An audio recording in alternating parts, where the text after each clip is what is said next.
Hey everybody, I wanted to wish you all a happy new year and wanted to say one of my New Year's resolutions was to get back into the kitchen and do a couple more videos this year for you. It's been a while. So I wanted to share with you one today that is kind of a staple in our family. It's one of those recipes that everyone actually loves. Today I'm going to show you how to make a cauliflower crust pizza. Now, here recently, cauliflower crusts have become really popular, so you should be able to find most of these ingredients readily available in most of your local grocery stores. To make the crust, you're going to need 1 cup of riced or grated cauliflower, 1/4 cup of egg whites. These came from the carton. You're going to need 1/2 cup of low-fat shredded cheese. Mexican blend or cheddar are the best. And then you're going to need 1/8 of a teaspoon of garlic powder and 1/8 of a teaspoon of basil. Just take all the ingredients and mix them in a bowl until your dough is formed.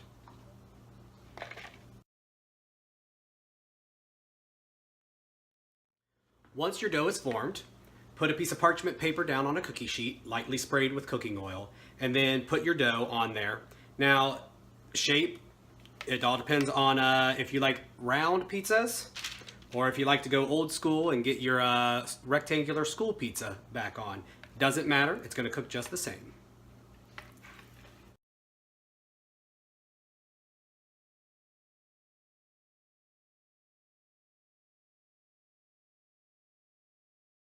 Preheat your oven to 425 degrees and then put your pizza crust in for 25 minutes. After 25 minutes, you're going to flip it and you're going to bake it for about 15 more minutes on the other side.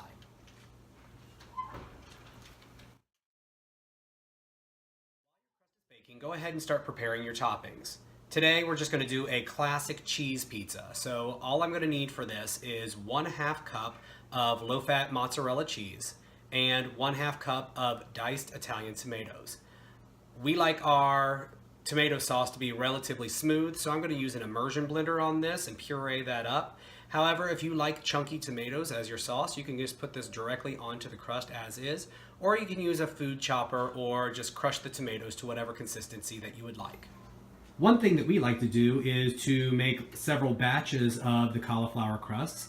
And once they're baked, we like to freeze them. That makes them very convenient and easy for those nights where you just don't want to cook anything else. When the crust comes out of the oven, you'll notice that it's a little dark around the edges. That's perfectly fine. It's not actually burnt and the flavor is still a-okay. It's just the way the cauliflower browns.